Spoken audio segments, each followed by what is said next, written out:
Muito bem. Então, eu queria pedir que vocês, nesse momento, me dissessem o que é esse papel que está na mão de vocês. Deixa eu perguntar aqui, Josileudo, o que é esse papel que está na sua mão? O que é isso aí? É uma folha em branco. Tudo bem. Ô Sidney, o seu, o que é? Mesma coisa que ele, né? Lara, o que é isso aqui que está na sua mão? Todo mundo está dizendo a mesma coisa. É uma folha em branco. É verdade. Eu agora queria pedir que a Andresa, a Ruth e a Lara recolhessem todas as folhas de todas as pessoas que receberam. Por favor, recolham lá. Recolham e tragam para mim. Todos receberam e agora vão devolver essa folhinha. Pode até não parecer, mas isso já faz parte da ministração da palavra dessa noite aqui. É uma pequena dinâmica para que a gente possa entender algo muito importante nessa noite.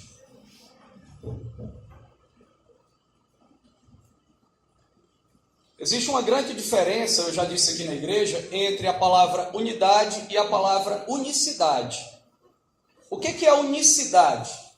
Unicidade é quando você pega duas coisas e elas se fundem. Obrigado, viu? Muito obrigado. Você pega duas coisas e elas se fundem.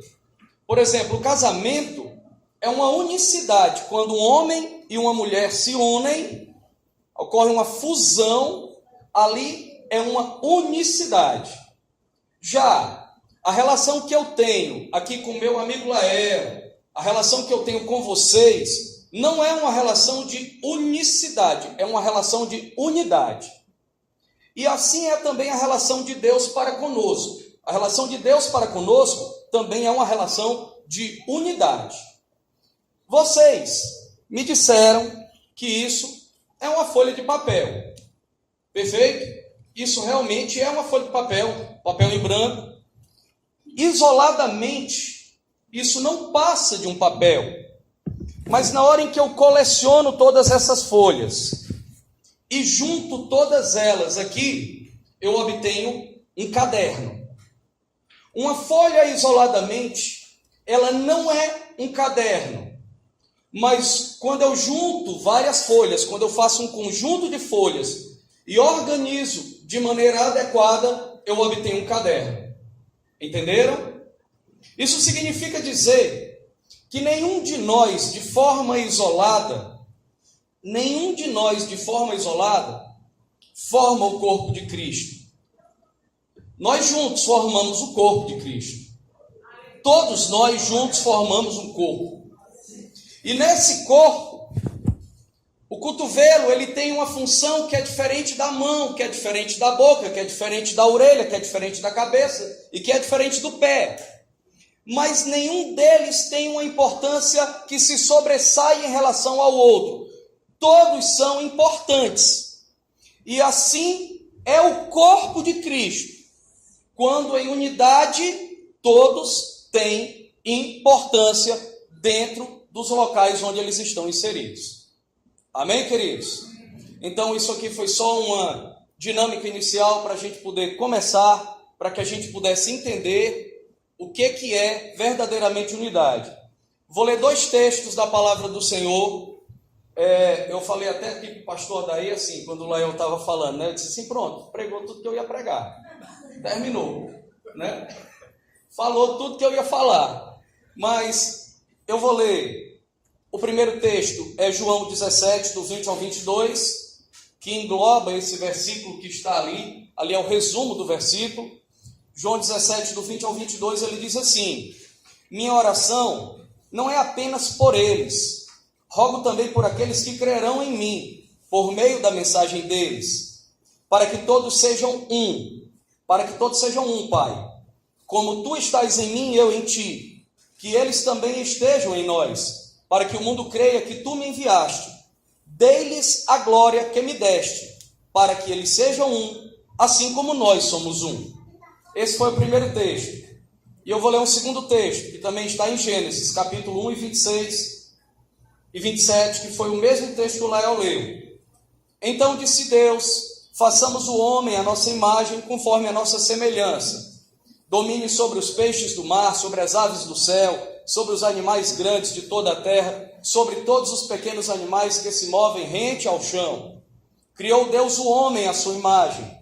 A imagem de Deus criou o homem e mulher os criou. Um fato muito interessante na criação é que a Bíblia, quando ela começa a descrever a criação de todas as coisas, a criação desse mundo, o texto bíblico se refere da seguinte maneira, ó: disse Deus, haja luz. Disse Deus, haja águas, um firmamento que separe águas de águas. Disse Deus, cubra-se a terra de vegetação. Disse Deus, haja luminares. Disse Deus, encham-se as águas, os céus e a terra de seres vivos. Mas quando chega no sexto dia, a palavra não diz, disse Deus. Ela diz, façamos o homem, a nossa imagem conforme a nossa semelhança. Algumas versões bíblicas dizem, façamos Adão, a nossa imagem, a nossa semelhança. Algumas outras versões dizem, façamos a humanidade conforme a nossa imagem e a nossa semelhança. E para nós é muito fácil entender por que Deus diz façamos. Porque nós cremos na Trindade. O Deus Pai, o Deus Filho, o Deus Espírito já existiam desde a eternidade. Eles não foram, um não criou o outro, eles já existiam e existirão por toda a eternidade vindoura. Então nós precisamos entender que quando Deus diz façamos, Ele está querendo transferir para algo que Ele vai criar o seu caráter. E como Deus é um Deus trino, que vive em uma pessoa, três personalidades em um único Deus, digamos assim, Ele não podia ter criado um ser humano, um Adão, um homem que não refletisse o caráter dele, que não refletisse a personalidade dele. Ou seja, o nosso Deus que nós servimos é um Deus coletivo. É um Deus dividido em Pai, Filho e Espírito, uma família. Então ele não poderia, Thalisson, ter criado um homem, um Adão, que fosse um indivíduo isolado. Ele tinha que ter colocado, ele colocou naquele homem a essência dele, de ser algo coletivo. Tudo que acontecia no Éden, todas as coisas que foram criadas ali no jardim, eram de uma coletividade. Não existia a árvore desse Adão e a árvore daquele outro Adão. A árvore era de todos. O rio que existia pertencia a todos. As frutas que haviam eram de todos. Os animais eram de todos. Era uma coletividade. Existia uma unidade ali. Até o dia em que acontece a queda, acontece o pecado, e então quando Deus chega, decreta ali o veredito para o homem, para o Adão, e também para o outro Adão, porque no Éden todos eram Adão. Existia o Adão macho, existia o Adão fêmea, porque a Eva só vem receber um nome em Gênesis capítulo 3 e no versículo 20. Depois que Deus diz para Adão o que é que vai acontecer por causa do seu erro, e depois que ele diz para Eva o que vai acontecer por causa do seu erro. Gênesis 3:20 diz que Adão olha para aquele indivíduo nesse momento, que era Eva, e diz, olha, você agora vai ser chamada de Eva, porque você vai ser a mãe de toda a humanidade, porque até então ela não tinha nome. Então o que aconteceu, o que o pecado fez, foi quebrar algo que havia ali naquele jardim, uma unidade perfeita entre o homem para com Deus e entre os homens entre si. Quebrou, o pecado quebrou, ele conseguiu destruir aquela unidade. E é até difícil às vezes da gente entender, mas a gente consegue entender bem o sofrimento de Jesus quando ele está ali, naquele sofrimento, naquela dor, sabendo que vai ser açoitado, sabendo que vai sofrer, quando ele diz assim: Pai, Senhor, será que não tem outro jeito dessa situação ser resolvida? Será que o único jeito realmente é eu ser morto? A Bíblia diz que Jesus chora. A Bíblia diz que Jesus, naquele momento, derrama lágrimas e o seu suor se torna em sangue. Tamanho era o sofrimento psicológico que ele estava sofrendo ali naquele momento. Mas eu quero dizer para os irmãos que Jesus ele não estava com medo, porque ele ia ser surrado, porque ele ia ser perfurado, porque ele ia ser morto. Não era esse o medo de Jesus, ele já sabia que o plano era aquele, que iria acontecer aquilo. O que Jesus estava temendo quando ele diz: Pai, não tem outro jeito. O que ele estava temendo era porque durante toda a eternidade, o Pai, o Filho e o Espírito só sabiam viver a unidade, a comunhão, a família. E por um momento ele ia ter que se desvincular dessa unidade, para poder fazer com que a sua ressurreição, a sua morte e a sua ressurreição, pudesse trazer de novo a unidade do homem para com Deus. Era o único jeito. Era esse o maior temor de Jesus. Jesus não temia a morte. Ele é Deus. Por que ele ia temer a morte? Ele queria saber se não havia uma outra saída, porque ele até então não entendia o que era não viver em comunhão, viver em unidade com o Pai e com o Espírito. Eu tenho que passar por isso, eu tenho que me desvincular realmente aqui. E tinha que acontecer desse jeito, porque foi somente por causa disso, pela sua própria vontade em se dar, que hoje nós temos a oportunidade de restaurar nossa unidade para com Deus. Se não fosse por meio dessa morte, se não fosse por meio dessa separação, nós não teríamos como estar hoje na coletividade de Jesus. Nós não seríamos chamados de corpo de Cristo.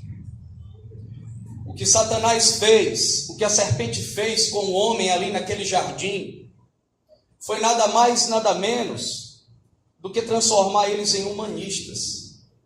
Pessoas que se adorassem, pessoas que se sentissem autossuficientes e dissessem o seguinte: olha, essa fruta, ela não precisa ser de todos vocês, ela pode ser só tua, Eva. Ela pode ser só tua. Quem foi que disse que você não pode comer? Por quê? Ela pode ser só sua.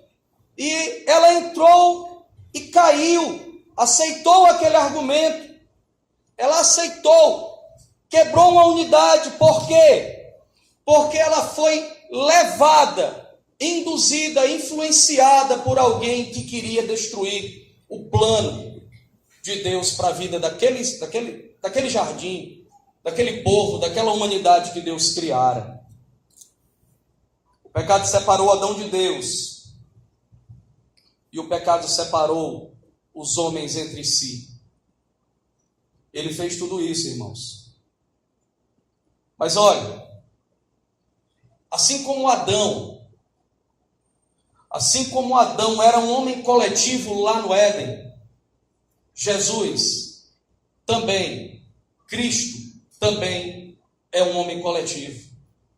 Cristo, ele é uma pessoa formada por um cabeça, chamado Jesus Cristo, e um corpo, chamado igreja. Tem muita gente que diz: qual é o nome dele? Qual é o nome do teu rei? Jesus Cristo. É um jargão já nosso dizer que o nome do nosso Deus é Jesus Cristo. Mas o nome do nosso Deus, está errado dizer isso? Não, não está errado. mas o nome dele é Jesus. O Cristo é um título que ele recebe. Cristo é um corpo formado por uma igreja e um cabeça chamado Jesus. Isso é um Cristo. Nós somos uma coletividade sendo Cristo. E quando alguém se converte na igreja, essa pessoa está saindo de uma coletividade chamada coletividade de Adão, a coletividade pecaminosa, e entrando numa coletividade chamada coletividade do Cristo. Passa a ser o corpo do Cristo. Antes de eu me converter, eu não era corpo de Cristo. Hoje, eu sou o corpo de Cristo. Hoje, vocês são corpo de Cristo, porque vocês entraram para esse corpo. Entenderam o sacrifício, a morte do Senhor. Então, salvação, queridos, é sair de uma coletividade pecaminosa chamada Adão e entrar numa coletividade chamada Cristo. Por isso que o apóstolo Paulo diz que aquele que está em Cristo é uma nova criatura. As coisas velhas do tempo que você era da coletividade de Adão, elas passaram. Daqui para frente, na coletividade de Cristo, são coisas novas que você vai viver. E uma vez entrando na coletividade de Cristo, nós damos as costas para uma coletividade que nós vivíamos. Talvez que muitos de nós vivíamos. Você já parou para entender e pensar alguma vez? Quando? Uma vez eu pensei assim, como era no tempo de Jesus, quando Jesus andava com os seus discípulos, quando ele andava no meio das multidões. Eu tentei me colocar, às vezes a gente está lendo a Bíblia e a gente se coloca na história. E eu fiquei imaginando o que era aquele povo, aqueles homens sendo ensinados, aquelas pessoas sendo batizadas, aquelas pessoas sendo curadas pelo Cristo, ali pessoalmente. Eu fiquei imaginando o que era que eles sentiam, qual era a grandeza, qual era o sentimento. E eu concluí que devia ser uma alegria tremenda, uma alegria inexplicável. Por isso que o nome dele é Emanuel, Deus conosco. Imaginem vocês, Jesus aqui, como homem, como eu aqui agora, vivo aqui conosco em corpo aqui, gente, em carne. Imagine você o que é a gente sair, Jesus dizer, vamos à beira-mar, e nós irmos com ele à beira-mar. Imagine o que é Jesus dizer assim, vamos pescar, e nós irmos pescar com ele. Imagine vocês o que é Jesus dizer, eu agora vou dormir, e nós irmos dormir com ele. Imagine o que é Jesus dizer, eu estou com fome, eu quero comer alguma coisa, e nós sentarmos à mesa com ele, que era uma coisa que ele fazia constantemente com os seus discípulos. Era o Emanuel, era o Deus conosco, era maravilhoso. Mas chega um momento em que esse Cristo chega para os seus discípulos e diz para eles o seguinte, pessoal, nós já vivemos aqui há alguns anos e eu vou ter que ir para um lugar onde vocês não podem me acompanhar. É o que está escrito lá em João 13:33. Ele diz assim, meus filhinhos, vou estar com vocês apenas mais um pouco. Vocês procurarão por mim e, como eu disse aos judeus, agora digo para vocês, para onde eu vou, vocês não podem ir. O que será que passou pela cabeça daqueles discípulos? Eu fico imaginando aqueles que tinham a sua empresa de pesca, sei lá, ou eram donos de alguma outra coisa, e que abandonaram tudo e passaram a seguir o Cristo, e agora, 3 anos depois, o Cristo chega e diz assim, olha, eu vou embora e para onde eu vou, vocês não vão comigo não. Eu fico imaginando na cabeça daqueles homens o que eles pensaram. Eles disseram assim, espera aí, eu deixei tudo para seguir a ele. E agora ele vai embora e eu vou fazer o quê? Se eu deixei tudo para segui-lo. Só que Jesus, ele diz o seguinte para eles, mas eu lhes afirmo, em João 16:7, eu vou, mas é para o bem de vocês que eu vou. Porque se eu não for, o conselheiro não virá para vocês. Mas se eu for, eu enviarei o conselheiro. E aí eu fico pensando, me colocando na vida, no lugar daqueles homens e pensando assim, mas espera aí, que conselheiro é esse? Quem é esse conselheiro que Jesus vai mandar, que ele está dizendo que é melhor que ele venha do que ele aqui comigo? O que será que pode ser melhor do que a presença de Jesus comigo, andando aqui, eu tocando no braço dele, eu tocando a roupa dele? O que é que pode ser melhor? Emanuel, Deus conosco. Melhor do que isso seria o que viria depois, o Espírito Santo, que é Deus em nós. Jesus ia, mas enviaria o conselheiro para viver em nós.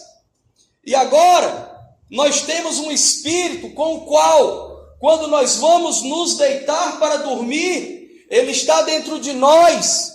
Quando nós nos acordamos pela manhã e vamos para o nosso trabalho, vamos para a escola, vamos para a faculdade, ele vai conosco dentro de nós. Quando nós vamos para o shopping, quando nós vamos para a praia, quando nós vamos para a igreja, ele está dentro de nós. Por isso que Jesus disse, olha, melhor virá. Eu vou para que ele venha. E vai ser melhor para vocês que ele venha. A coletividade chamada Cristo, a coletividade chamada o corpo de Cristo, que é essa coletividade que nós vivemos, irmãos, é a coletividade que nós não podemos deixar apagar, é a coletividade que nós não podemos deixar morrer. Tem que ser não os pensamentos do Lael, tem que ser não os pensamentos do Régio, não podem mais ser os pensamentos da Ellen, tem que ser os pensamentos de uma coletividade, de um corpo chamado Cristo. Agora não é mais a vontade de um, é a vontade do grupo, é a vontade de todos, é a vontade de um corpo. Por isso, que quando Paulo escreve lá em 1 Coríntios, o texto da Santa Ceia, ele fala acerca dos que estão doentes. Muitas vezes, quando uma coletividade tem alguém que está doente, alguém que caiu, e é muito comum acontecer isso no nosso meio, nós chegarmos e fazer uma exposição. É mais ou menos o seguinte, se eu firo o meu braço, e geralmente eu chego nos lugares, as pessoas gostam de cumprimentar batendo assim, e aí, tudo bom? Eu não vou chegar expondo o meu braço aqui para o Thalisson, porque por certo ele irá bater e ele não sabe que está ferido. Mas a minha reação é, quando chegar no Thalisson, me colocar de tal maneira que eu o cumprimente e ele não tem acesso àquela parte do meu corpo que está ferida. Mas muitas vezes, quando um de nós cai, a nossa intenção primeiramente é fazer a exposição daquele que caiu. Na realidade, irmãos, não é isso que um corpo deve fazer, porque quando um cai, é a parte do corpo que está caindo, todo o corpo cai. E quando esse se levanta, não é apenas ele se levantando, mas é todo o corpo levantando junto com ele. Certa vez, Jesus foi feito um pedido a Jesus, pelos seus discípulos, chegaram para ele e disseram assim, Mestre, nos ensina a orar. Nos ensina a orar, mestre. Nós não sabemos orar. E Jesus pega aquele momento e ensina de uma maneira muito eficiente o que é e como é orar. Ele chega e diz assim, vocês querem aprender a orar? Pois eu vou ensinar vocês a orar. É muito fácil. Escuta. Você diz assim, ó, Pai Nosso. Você não diz, meu Pai, você diz, Pai Nosso. Porque o Pai é nosso, que estás nos céus. Santificado seja o teu nome. Venha a nós o teu reino. Não é venha a mim o teu reino. Jesus diz, venha a nós. O Cristo, ele não pede o reino para ele. Ele pede o reino para nós. E seja feita a tua vontade. Aqui na terra como ela é feita no céu. O pão nosso. Cristo não pede pão para si. Cristo pede pão para nós.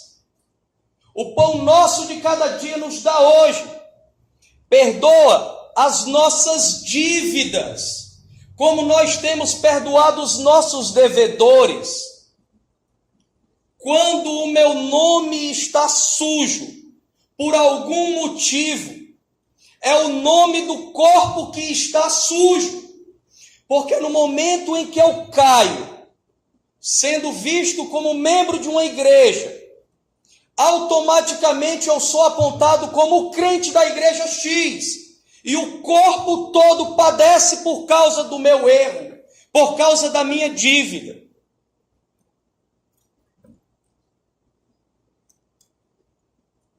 Amém?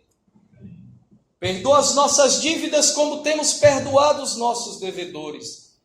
E não nos deixe cair em tentação. Nós, irmãos, o Cristo, ele ora por todos. O Cristo, ele não ora por si apenas. Está na hora de nós pararmos de fazer orações onde egoisticamente nós nos colocamos como centro.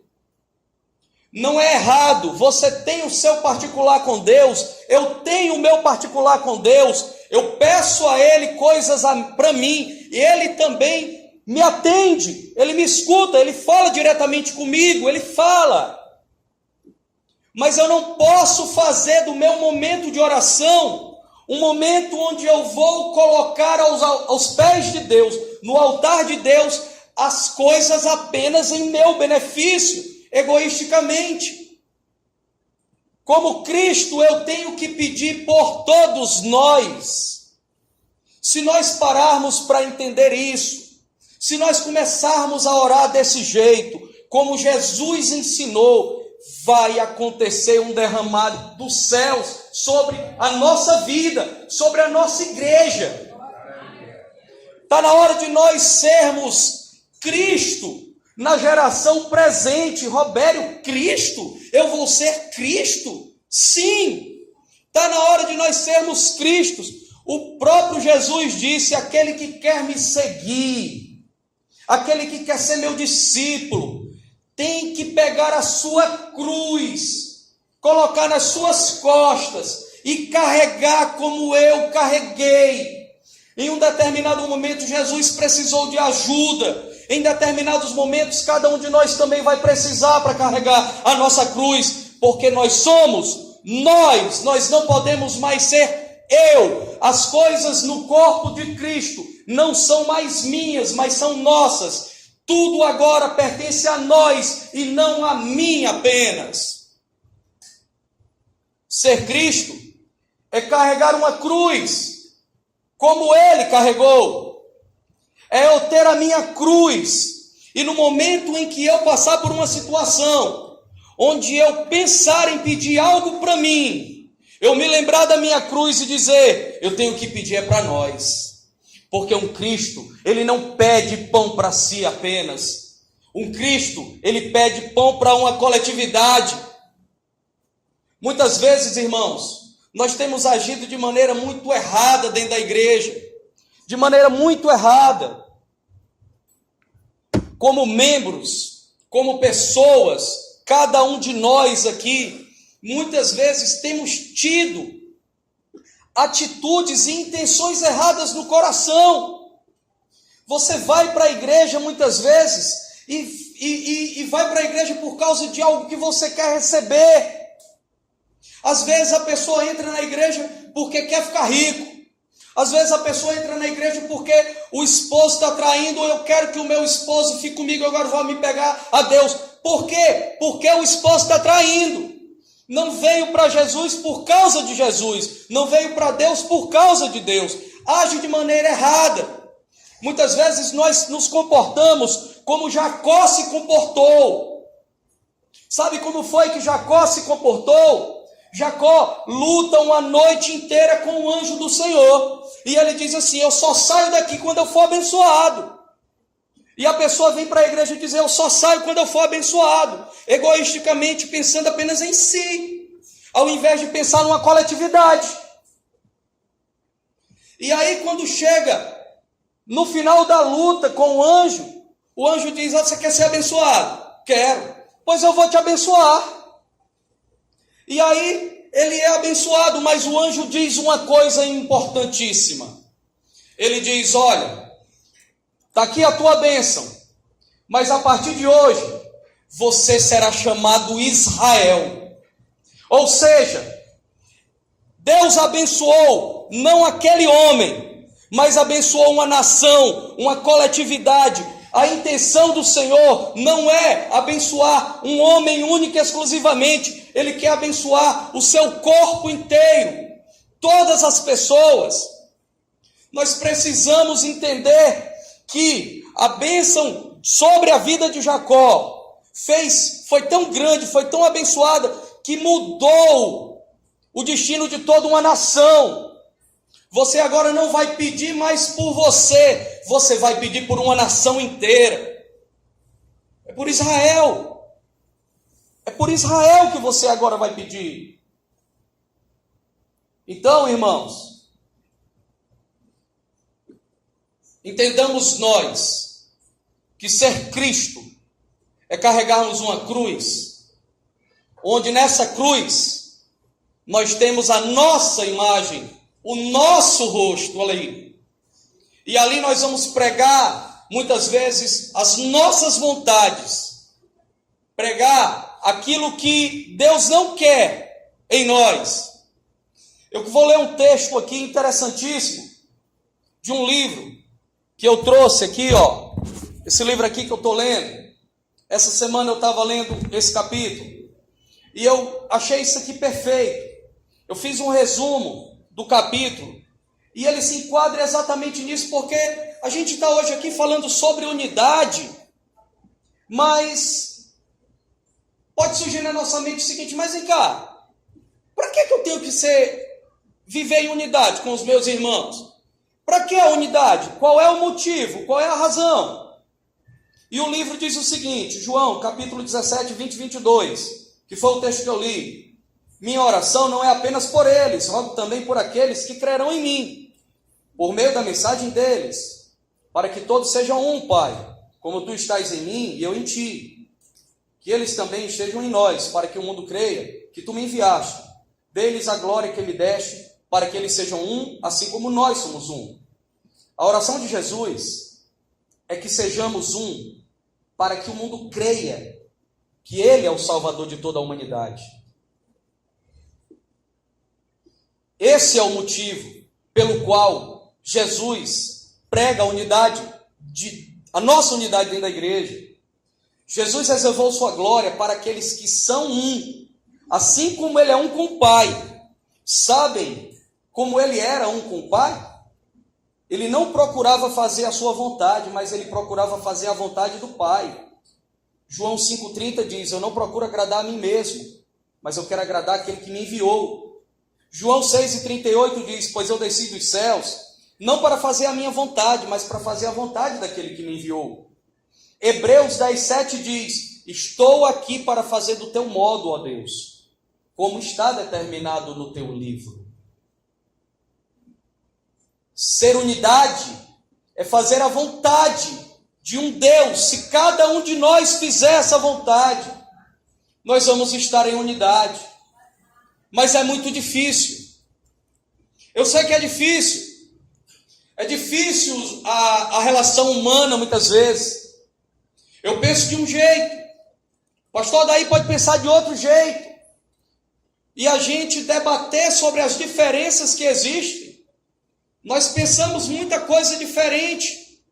Mas o que acontece é que muitas vezes, quando nós sentamos e conversamos e divergimos em alguns pontos de vista, Nós não brigamos, sabe por quê? Porque nós entendemos que precisamos ser unidade. Apesar das nossas diferenças de pensamento, de ideia e algumas concepções diferentes, como unidade, nós devemos trabalhar em acordo para que o reino avance, para que o reino venha não para mim nem para ele, mas para que o reino venha para nós. Só que muitas vezes eu posso pensar diferente do Thalisson e o Thalisson pensar diferente de mim, e nós fazemos com que entre nós nasça um muro, de tal maneira que ele seja intransponível. Um muro capaz de separar a mim e o Thalisson. E é isso que o Senhor não quer dentro da igreja. É isso que o Senhor não deseja dentro da igreja. Apesar das nossas diferenças de pensamento, nós precisamos estar em unidade por um propósito. O propósito do reino. Não interessa quem canta bem e quem não canta. Não interessa quem toca bem e quem não toca. Não interessa quem prega melhor do que o outro. Porque isso aqui não é uma competição de pregadores.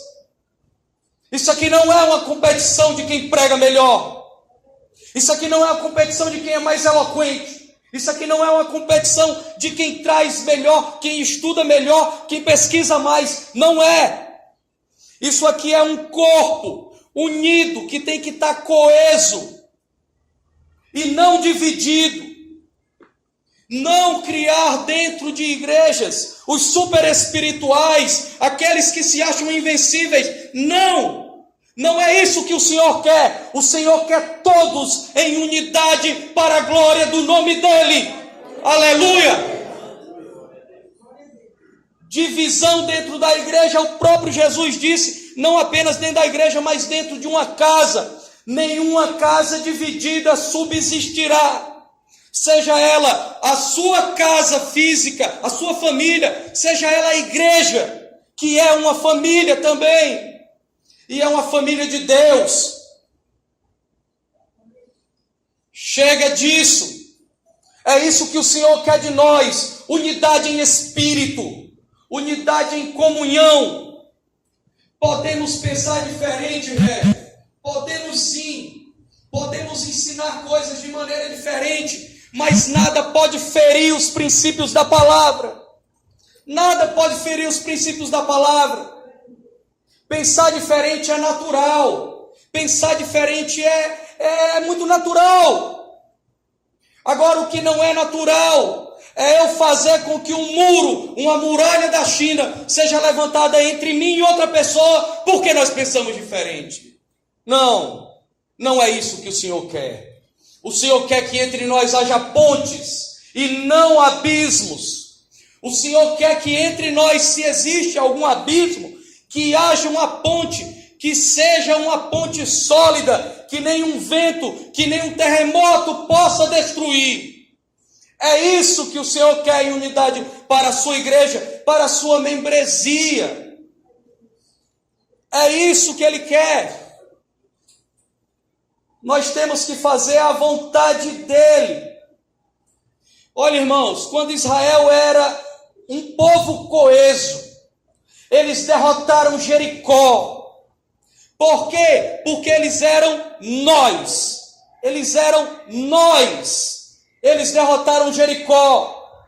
Uma terra com gigantes, maior do que eles mesmos em estatura e em força. Mas o Senhor deu vitória a eles, porque eles eram nós. A mesma coisa aconteceu na época do rei Salomão. A nação era invencível e as pessoas viviam satisfeitas e bem-sucedidas. Não existia necessidade entre o povo de Israel nos tempos de Salomão, porque eles eram nós. Eles eram nós. Imagina vocês aqui, irmãos, se nós aqui realmente fizermos o papel de sermos nós.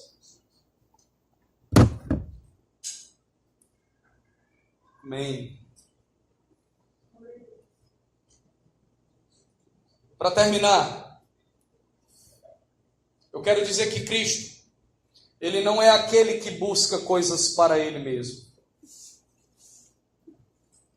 Eu olho para todos vocês aqui e eu consigo ver e enxergar o rosto de cada um de vocês. Mas o meu rosto, eu não consigo ver. Eu consigo ver o rosto de cada um de vocês. E cada um de vocês consegue ver o rosto de cada um dos outros. Sabe o que é que significa isso, meu irmão? É que eu preciso de você para poder você dizer no meu rosto o que é que está errado. Eu preciso de você para você olhar para mim, porque eu não posso olhar para o meu rosto. Eu posso olhar para o teu. E você também não pode olhar para o teu próprio rosto. Deus, quando Ele nos criou, Ele sabia disso. Claro, Ele fez esse princípio. Eu vou criar um ser que seja capaz de olhar para todos os outros, mas que não seja capaz de olhar para a sua face diretamente. Diretamente eu não consigo me ver. Eu consigo me ver se eu me olhar por um espelho, por um vidro. Mas isso significa que do mesmo jeito que eu preciso de vocês, vocês também precisam de mim. Unidade, irmãos. Unidade entre os irmãos. Eu não estou falando de líderes. Eu não estou falando de pastor. Eu não estou falando de família. Eu estou falando de nós. Nós, como pessoas dentro da igreja. O indivíduo é aquele que não se divide. Dentro de uma casa, dentro de um casamento, o diabo ele consegue separar dois eu. O eu macho e o eu fêmea. Ele consegue separar dois eu. Mas o diabo ele não consegue separar dentro de um casamento um nós. Ele não consegue separar um nós. Porque quando existe um nós dentro do casamento, a Bíblia diz que existe uma terceira dobra, que é o Senhor Jesus. Mas quando são apenas dois eu, quando Jesus não está nesse enlace, é muito fácil do diabo separar. E para terminar, a nossa igreja, a igreja como um corpo, ela é um conjunto de nós. Vamos parar de orar e pedindo a Deus pelas minhas coisas apenas. Vamos pedir pelas nossas coisas.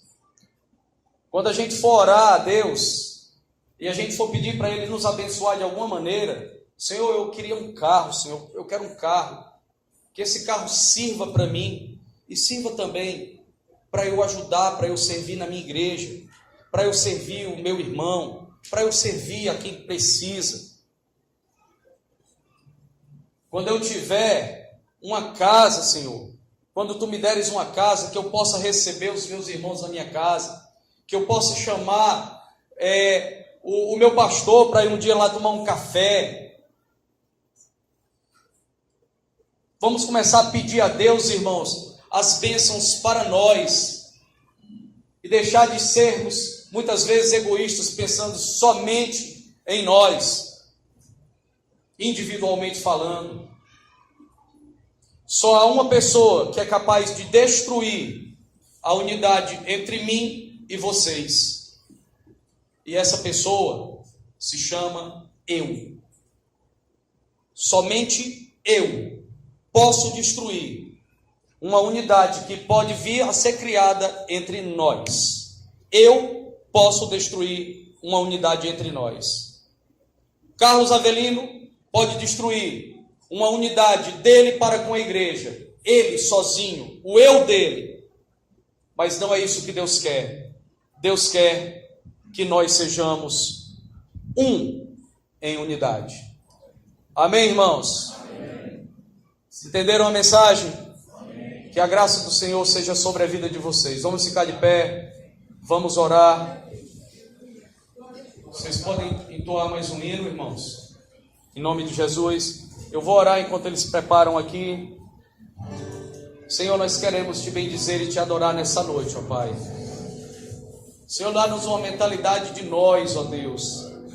Dá-nos uma mentalidade, Senhor, de Cristo, ó Pai. Senhor, em nome de Jesus, fala aos nossos corações, Senhor, nos ensina nesses dias, ó Pai. Melhor estar na Tua casa, Senhor. Melhor estar em Tua casa do que em qualquer outro lugar, ó Pai. Queremos aprender da Tua palavra. Envia, Senhor, um mensageiro abençoado no dia de amanhã, no culto de amanhã. Que ele venha, Senhor, colocar mais uma peça nesse quebra-cabeça, ó Pai. Esse quebra-cabeça chamado unidade. Para que nós possamos, ó Deus, ser um. Nós queremos ser um contigo, ó Pai. Quebra todo orgulho, Senhor, do meu coração. Quebra toda inveja, ó Deus, do meu coração. Quebra tudo aquilo, Senhor, que há no meu coração e que não te agrada. Senhor, quebra aquilo que não satisfaz a Tua vontade na minha vida, dentro da Tua igreja, dentro da minha casa, dentro do meu trabalho, em qualquer lugar que eu andar, Senhor. Para que quando eu me juntar com os meus irmãos, ó Pai, Cristo possa aparecer, ó Senhor. As pessoas possam olhar e dizer: eis aí o Cristo. Todos nós em unidade sermos um Cristo, ó Pai. Em nome de Jesus nós te louvamos, ó Deus, e te agradecemos. Amém.